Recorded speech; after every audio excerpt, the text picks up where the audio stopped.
Movie के starting में हमें फ्रैंक नाम के लड़के को दिखाया जाता है जो कि रात में किसी की तलाश कर रहा होता है। तभी हम एक बार से कुछ दोस्तों को निकलते हुए देखते हैं और उनमें एक लड़की भी होती है। उसके सारे दोस्त अपने अपने घर के लिए निकल जाते हैं, वो वहाँ अकेली रह जाती है। फ्रैंक भी उसे देख रहा होता है। उसके बाद उसे कुछ ठीक नहीं लगता और वो पैदल ही अपने घर के लिए निकल जाती है और फ्रैंक भी उसका पीछा करने लगता है। वो लड़की अपने फ्लैट पर पहुंच जाती है। फ्रैंक भी उसी डिपार्टमेंट में उसका पीछा करते हुए पहुंच जाता है और उसके फ्लैट की लाइटिंग का वायर काट देता है, जिससे कि उस लड़की के फ्लैट में पूरी तरीके से अंधेरा हो जाता है। इससे हमें ये पता चलता है कि फ्रैंक जानता था कि वो किस फ्लैट पे रहती है और वो उसी को ही ढूंढ रहा था। उसके बाद जब फ्रैंक उस लड़की के सामने जाता है तो वो बहुत डर जाती है, वो चिल्लाने वाली होती है। तभी फ्रैंक उसके गले में चाकू से वार करता है, जिससे कि वो ऑन द स्पॉट मर जाती है। उसके बाद हम उसका पागलपन देखते हैं। वो उस लड़की के सर की खाल बाल के साथ निकाल लेता है और अपने साथ ले जाता है। अब सवाल ये है कि वो उसकी खाल का क्या करेगा, तो ये आपको आगे पता चलेगा। फिर नेक्स्ट डे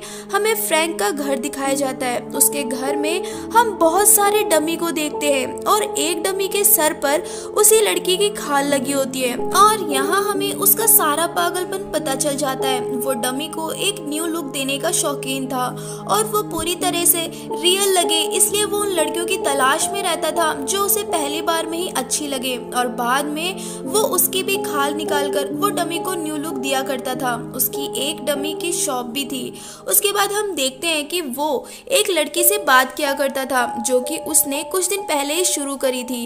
बातों ही बातों में कब उन दोनों की फ्रेंडशिप हो जाती है उन्हें पता ही नहीं चलता और फिर वो मिलने का प्लान बनाते हैं और वो एक होटल में मिलते हैं।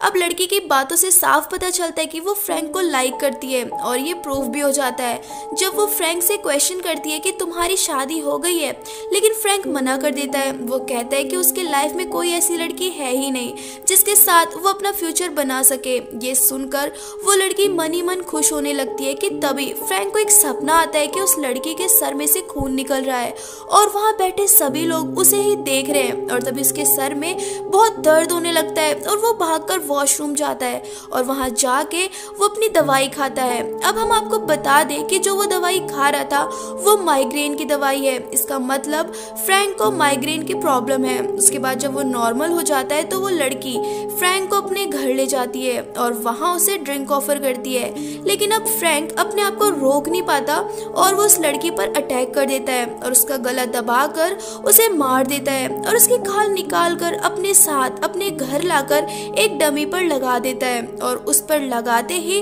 उसे लगता है कि वो डमी नहीं उसकी फ्रेंड ही है जो अभी जिंदा है। ये उसका एक पागलपन ही था।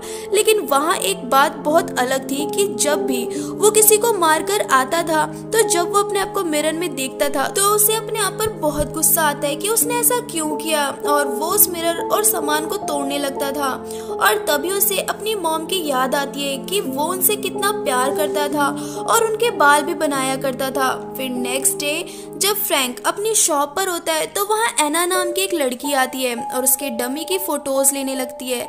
फ्रैंक के पूछने पर वो बताती है कि उसे अपने शो के लिए कुछ डमी की जरूरत थी और जब मैंने तुम्हारे डमी को देखा तो वो मुझे बहुत अच्छी लगी। तब फ्रैंक कहता है कि तुम और देख सकती हो। ये बोलकर वो एना को अंदर बुलाता है और उसे बताता है कि पहले ये शॉप मेरी मॉम चलाती थी, लेकिन उनकी मौत के बाद ये शॉप मैंने टेक ओवर कर ली। तभी एना कहती है कि तुमने इन डमी को काफी अच्छे से रखा है और वो उसे अपना फोन नंबर भी देती है ताकि इन फ्यूचर फ्रैंक को अपना बिजनेस और बड़ा करना होगा तो वो उसकी मदद करेगी और वो वहाँ से चली जाती है। पर उसके जाने के बाद भी फ्रैंक एना के बारे में सोचता रहता है। उसे देखकर ऐसा लगता है कि वो एना को लाइक करने लगा है। उसके बाद शाम को वो बाहर निकल जाता है एक नई लड़की की तलाश में, क्योंकि उसे अब एना के लिए एक सुंदर सी डमी बनानी थी, पर उसे कोई लड़की नहीं मिलती। फिर उसे एक डांस गर्ल दिखती है और वो बिल्कुल वैसी ही होती है जैसी फ्रैंक चाहता था और डांस के बाद फ्रैंक उसका पीछा करने लगता है और ये बात उस लड़की को भी पता चल जाती है कि कोई उसका पीछा कर रहा है। उससे बचकर वो भागते हुए एक पार्किंग एरिया में पहुंच जाती है। वहाँ फ्रैंक भी आ जाता है और पार्किंग एरिया को लॉक कर देता है, जिससे कि अब वो दोनों ही है वहाँ पर। वो लड़की फ्रैंक से बचकर भागने लगती है, पर फ्रैंक उसे चाकू मारने लगता है और बार बार चाकू मारकर वो उसे मार देता है और उसकी भी खाल काट कर अपने साथ ले जाता है और डमी पर लगा देता है। उसके अगले दिन वो अपनी शॉप पर एक डमी को ठीक कर रहा था कि तभी वहाँ एना आ जाती है और उसकी फोटोज क्लिक करने लगती है और उसके बाद वो बाहर घूमने जाते हैं और वहाँ फ्रैंक बीमार होने लगता है और वो एना को वहीं छोड़कर डॉक्टर के पास चला जाता है और डॉक्टर उसे दवाई देता है, फिर वो नॉर्मल हो जाता है। उसके बाद हम फ्रैंक को उसके घर उसकी पुरानी बातें यानी बचपन की बातें सोचते हुए देखते हैं कि उसके डैड की मौत के बाद उसकी मॉम नशे में इस तरह खो गई कि वो जो भी करती वो सब उसका बेटा यानी फ्रैंक देख रहा होता था, पर उनको इस बात से कोई फर्क नहीं पड़ता था। उन्हें बस अपने एंजॉय से मतलब था और शायद यही बात है कि जो भी लड़की उसे अच्छी लगती है वो उसे मार देता है। पर एना पहली लड़की थी जिसके साथ वो रहना चाहता था। वो उससे मिलने के लिए उसकी शॉप के पास जाता है और तभी उसे एना की कॉल आती है और वो कल मूवी देखने की बोलती है। फिर नेक्स्ट डे वो मूवी देखने जाते हैं। वहाँ फ्रैंक का पूरा ध्यान एना पर होता है। बाहर आकर वो उससे पूछता है कि मूवी कैसी लगी, तो वो उसकी तारीफ ही कर रही थी कि तभी उसे एक कॉल आती है और उससे बात करते हुए उसके फेस पर एक स्माइल आती है। फिर फ्रैंक उससे पूछता है कि किसकी कॉल थी, क्योंकि वो जेलस हो रहा था। तो एना उसे बताती है कि वो उसका फियांसे है। ये सुनकर तो फ्रैंक को बहुत गुस्सा आने लगता है, क्योंकि ये बात उसने उससे छुपाई थी। उसका गुस्सा देख एना वहाँ से चली जाती है। फिर नेक्स्ट डे वो एना के शो में जाता है और एना भी उसे वहाँ देखकर बहुत खुश होती है। पर फ्रैंक उसके फियांसे को देखकर बिल्कुल भी खुश नहीं होता, क्योंकि फ्रैंक के दिल में एना के लिए कुछ फीलिंग्स थी जो कि टूट गई हैं। उसके बाद फ्रैंक वॉशरूम जाता है, वहाँ एना का फियांसे भी होता है और वो फ्रैंक की बहुत इंसल्ट करता है। उसके बाद वो गुस्से में आ जाता है। उसे समझ नहीं आता कि वो अपने गुस्से को कैसे शांत करे। तभी उसके पास एना की एक फ्रेंड आती है। वो उससे कहती है कि तुम्हारे जैसा काम मैंने आज तक नहीं देखा। वो उसकी तारीफ करती है, पर फ्रैंक का ध्यान उसके बालों पर होता है और उसे अपनी डमी को एक न्यू लुक भी देना था। उसके बाद एना की फ्रेंड उसे बाय बोलकर वहां से चली जाती है और फ्रैंक उसका पीछा करते हुए उसके घर तक पहुंच जाता है। जब वो लेडी शावर ले रही होती है तभी फ्रैंक वहां आ जाता है और जैसे ही वो लेडी उसे देखती है तुरंत फ्रैंक उसका मुंह पानी में डाल देता है और वो बेहोश हो जाती है। और जब उसे होश आता है तो उसके हाथ बंधे हुए होते हैं और वो फ्रैंक से रिक्वेस्ट करती है कि मुझे जाने दो, पर वो उसके कमर पर चाकू से वार करके उसे मार देता है और उसकी भी खाल काट कर अपनी डमी पर लगा देता है। और फिर नेक्स्ट नाइट वो एना को कॉल करके कहता है कि उसे उसकी डमी वापस चाहिए। तो वो उससे बात करते करते बताती है कि उसकी फ्रेंड को किसी ने मार दिया और लास्ट बार उसे मेरे शो में देखा गया था, तो पुलिस का सारा शक मुझ पे जा रहा है, जिससे कि वो बार बार मुझे परेशान कर रहे हैं। तो फ्रैंक उससे कहता है कि तुम परेशान मत हो, मैं तुम्हारे पास आ रहा हूँ। और वो एना के घर के लिए निकल जाता है।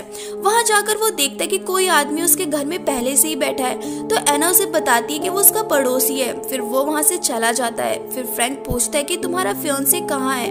तब एना बताती है कि वो मुझे परेशानी में देखकर भाग गया। उसके बाद एना अपनी फ्रेंड की मौत का कारण अपने आप को बताने लगती है कि ना मैं उसे अकेले जाने देती और ना ही वो मरती। तभी फ्रैंक उसे समझाते हुए कहता है कि इसमें तुम्हारी क्या गलती, तुमने कुछ नहीं किया, उसका तो घर भी तुम्हारे घर से बहुत दूर है और वो चिल्लाई भी नहीं थी। इसको सुनकर एना को फ्रैंक पर शक होता है, पर फिर वो कहता है कि इंसान के शरीर में बस बाल ही हैं जो कभी मरते नहीं। और ये बात तो सुनकर उसे पूरा यकीन हो जाता है कि उसकी फ्रेंड को मारने वाला और कोई नहीं बल्कि फ्रैंक ही है। और फिर वो उसे अपने आप से दूर करने लगती है। फिर एक चाकू लेती है और उसे डराने लगती है, पर फ्रैंक फिर भी उसके पास आने की कोशिश करता है और एना उसके हाथ पर चाकू मारकर बाथरूम में छिप जाती है और अपने पड़ोसी को बुलाने लगती है। एना की आवाज सुनकर वो उसके घर आता है, पर फ्रैंक एक बड़े चाकू से उसे घायल कर देता है और वो एना को डोर ओपन करने के लिए बोलता है, पर वो नहीं करती। लेकिन तभी उसका पड़ोसी ही फ्रैंक पर हमला कर देता है और इस बार